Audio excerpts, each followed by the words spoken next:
Happy Sunday.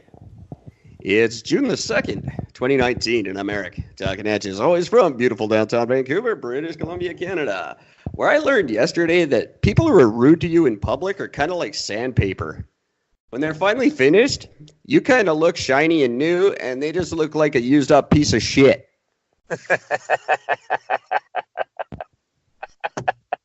Well done. That's a good one. Thank you. I like that. Just to cut through the haze, I'm talking about my ex. Yes, you certainly are. Kind of went off a little bit on Facebook about her yesterday. It was not a good day. How's Gord? How's Gord's weekend? Working, not making a lot of money. Yeah, it's about the extent of it. You would say this weekend is something you'd like to cast away? Yes, I would say this is a thing I'd like to cast away with tears, you little fucking dick. That's good stuff. No, I could see myself doing the same. It's an emotional movie. I never liked that ending part when it first came out. I thought it went on too long, but I mean, it did go on long. So just to fill everybody in, I watched the movie Castaway earlier tonight. And although amazing movie, very few actors could pull off pretty much a whole movie of them just stuck on a fucking island and make it amazing to watch. But it got to the end, and I actually found myself getting overtly emotional at the end once he gets back. Oh, spoiler alert, I guess. I mean, it's been out for fucking 15 years. But when after he gets off the island and he comes back and he finds out that his fucking wife is remarried with a kid now. And so it breaks his heart, and it's a heart-wrenching thing. I never cared because I never liked Helen Hunt as an actress, so it was no big deal to me. It's like, oh, fuck that bitch, it's a win for him anyway. Yeah, I don't like him either. Yeah. I don't like him either. I never liked those two dudes on Mad About You. Yeah. Yeah, it was just, but yeah, it was just a funny thing. So when I spoke to Eric before the show started tonight, I just said, well, it's fucking weird, man. I'm legit shedding a fucking tear. What the hell's the matter with me? It's like I'm going through menopause, but I'm a dude. Like, what the hell? I knew you had to have one in you. Yeah. One had to come out, if not due to some medical condition or something. Well, there is a movie that does, there is one movie that makes me fucking cry every goddamn time. Yeah. And for the record, just so everybody fucking knows, I mean, fuck it, might as well. It's fucking Fox and the Hound. I actually have. Well, I have several, but I like to watch really sad movies. There's one that I will never watch again. What's that? I say I won't, but I probably would. It's Dancer in the Dark, written and directed and starring Bjork. Oh yes, that's right. You've talked about that. And that ruined my life. I called in sick to work. I just laid in my living room in the dark, like shuddering. It was terrible. But there's another one. The one that gets me is Legends of the Fall with Brad Pitt. That is a good movie. When the younger brother's stuck in the barbed wire, and then he gets shot right in the war. And then there's a scene later on where there's a cow stuck in barbed wire, and Brad Pitt can't get it out, and he starts having flashbacks about his brother, and it just ruins me every time. That's the one every time, man. Every time. Anything to do with brothers always bugs me, but that one especially. But it's great. It's great to watch those movies on dates, people, just to let you know, because if you're with the right lady and you shed a couple of tears, seals the deal every time. Oh. Absolutely. And after having an emotional moment like that, like next to a woman especially, it's really good sex. Oh yeah, absolutely. But you got to play it off too. You gotta be cool with it. Don't just like start bawling in bed. You got to do the whole. Oh, I got something in my eye. Shut up. Oh yeah. You got to dude it up. That's for sure. But it's a good ploy. Hey, speaking of to our audience, because I always like to say hi, but I got to say hi again to our friends in Ashburn, Virginia. They've been away for a while, but I just noticed them popping up again this week. So thanks, guys. Welcome back. We missed you. We did. It's great to have you back. We talked about you while you were away. I don't remember if it was good or bad. You're going to have to go back and listen. Yeah, we didn't pay that much attention to what we were talking about. But it's fantastic to have you back, and all the new cities that popped up over the last little while are very great. There was one I've never even heard of, and god damn, I bet I can't look it up right now. I'm gonna try. It's a town I've never heard of in Canada. No. Which is odd for me, but it's must not Milton. Must not have been on my maps. No, everybody knows Milton. Milton's a big deal in the world. Yay! I tell people all the time, all my friends from Ontario, I'm like, yeah, my guy's in Milton. I don't call you my guy, but I bet you actually do. People are always shocked and happy to hear that. Milton. What is this town?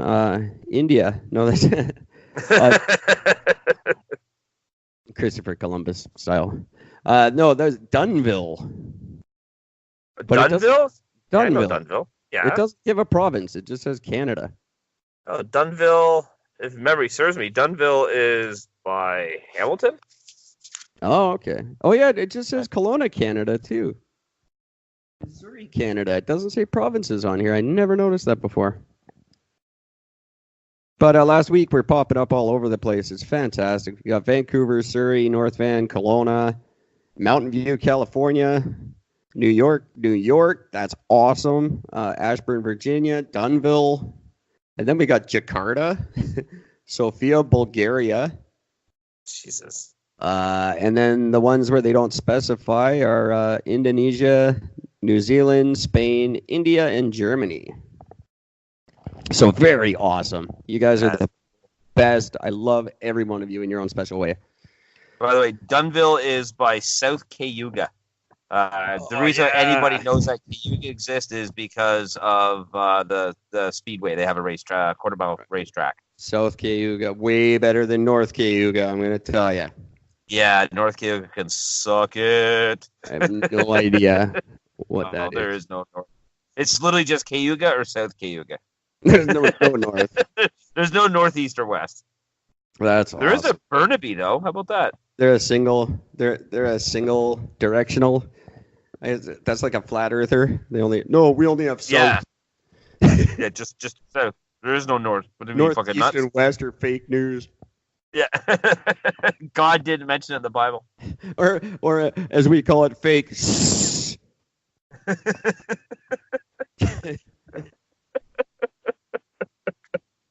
Oh, it's terribly funny. That's good. Those guys are jackasses.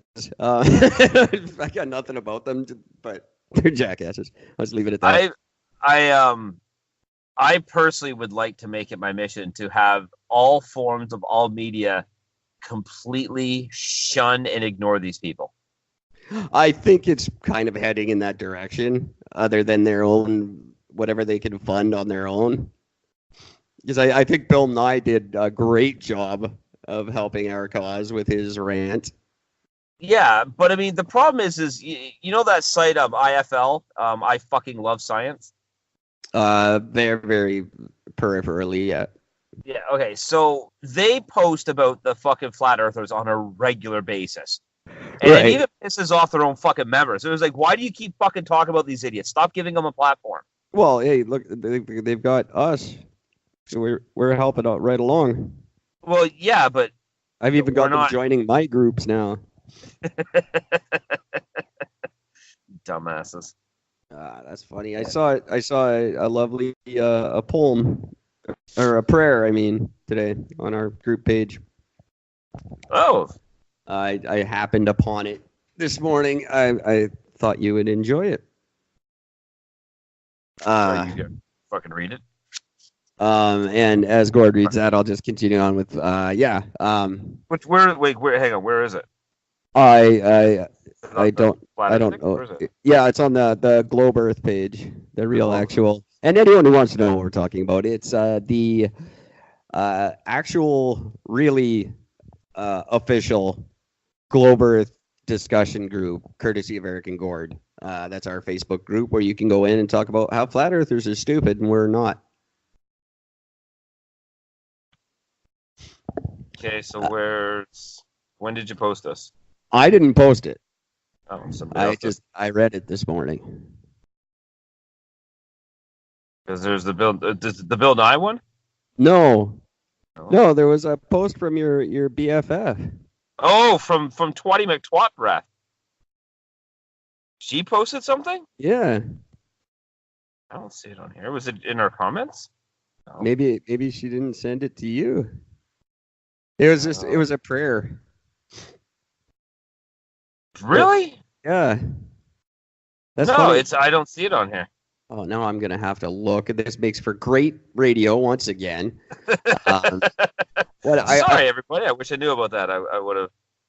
I will chat along. I will plug along with the show as I try to find this thing that I read. Maybe I didn't read it. Maybe I made it up. Oh, that'd be funny if I was having weird dreams about this shit. But our other best friends, who are mostly flat earthers, have spread measles into Ottawa now.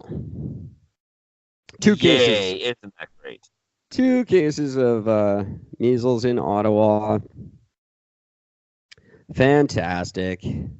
Now, so we've got New Brunswick, Ottawa, Alberta. It's just taken over, just like the good old days. And the general consensus seems to be now that, we had measles when we were kids and we were fine. And that's a great sentiment. I'm glad some of you were fine. Well, what about the ones who are dead?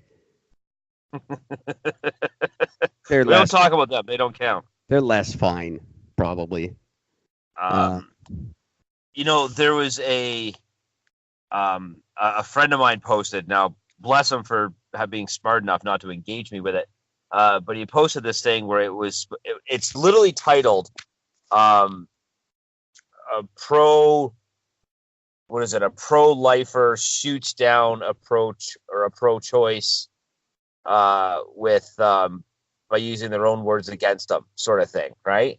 Yeah, using their own logic. And I watched this video, and the girl that asked the question, basically asked the question, she goes like,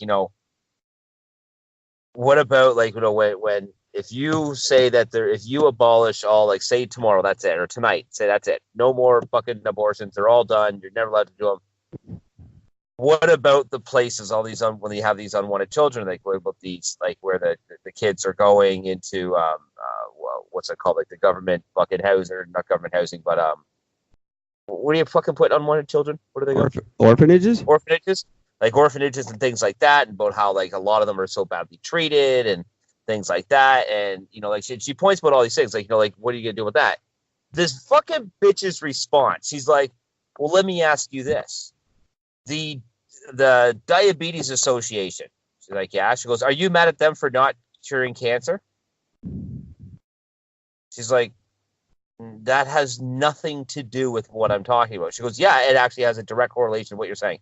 Are you mad that the Diabetes Association of America does not help with the research with cancer? She goes, no, it's a diabetes. She goes, yeah, you've just proven my point. I'm just here to say that abortion should be outlawed. What happens after that isn't my business. Oh, wow. Now, the funny is, basically, I am paraphrasing because she didn't actually say those words, but she got to that point of that very last statement where she says, well, you don't get mad at diabetes because they don't deal with cancer, they deal with diabetes. We can sit here and debate all the other issues with the rest of the world, but those are all separate issues. This is my issue. This is what I'm passionate about. This is what I'm here to talk about. So, in other words, you want to ban something when there's no solution to a problem. Yeah. Oh, great. You're a fucking moron. It's like I